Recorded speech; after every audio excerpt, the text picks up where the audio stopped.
Bareskrim Polri mengungkap kasus besar perdagangan emas ilegal yang diduga berasal dari pertambangan tanpa izin atau PETI dengan nilai transaksi yang mencapai puluhan triliun rupiah. Kasus ini terungkap setelah Pusat Pelaporan dan Analisis Transaksi Keuangan atau PPATK menemukan adanya transaksi mencurigakan dalam tata niaga emas di dalam negeri. Hasil penyidikan menunjukkan aktivitas perdagangan emas ilegal tersebut berlangsung dalam kurun waktu panjang sejak tahun 2019 hingga 2025 di sejumlah wilayah seperti Kalimantan Barat, Papua Barat, hingga daerah lainnya. Dari praktik ilegal tersebut, tercatat total transaksi mencapai sekitar 25,9 triliun rupiah. Dalam proses pengungkapan perkara ini, penyidik Direktorat Tindak Pidana Ekonomi Khusus Bareskrim Polri melakukan serangkaian penggeledahan di sejumlah lokasi di Jawa Timur. Dari hasil gelar perkara, penyidik menetapkan 3 orang sebagai tersangka.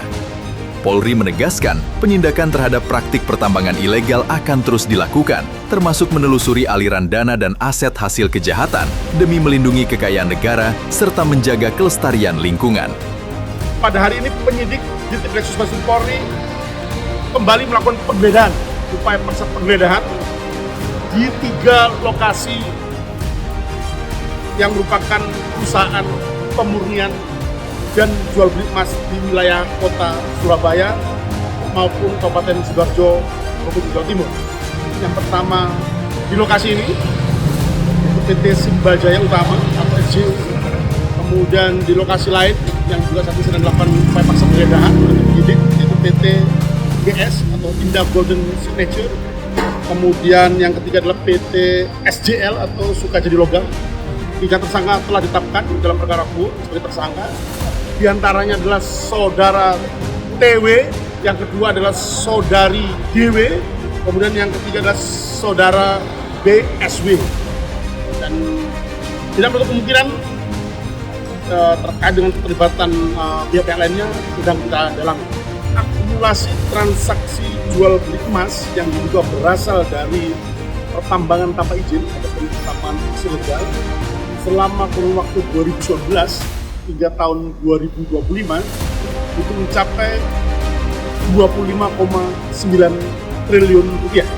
Turut disita juga emas dalam berbagai bentuk perhiasan dengan berat total 8,16 kg.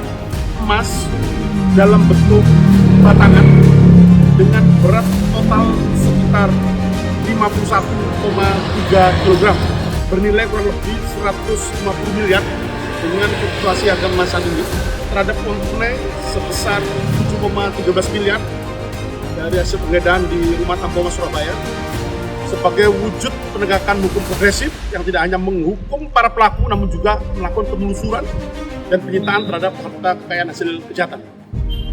Dan kami pastikan kembali lagi bahwa penyidikan atas penanganan perkara itu akan berjalan secara profesional, transparan dan akuntabel, dilakukan secara profesional, prosedural dan kami pastikan tuntas.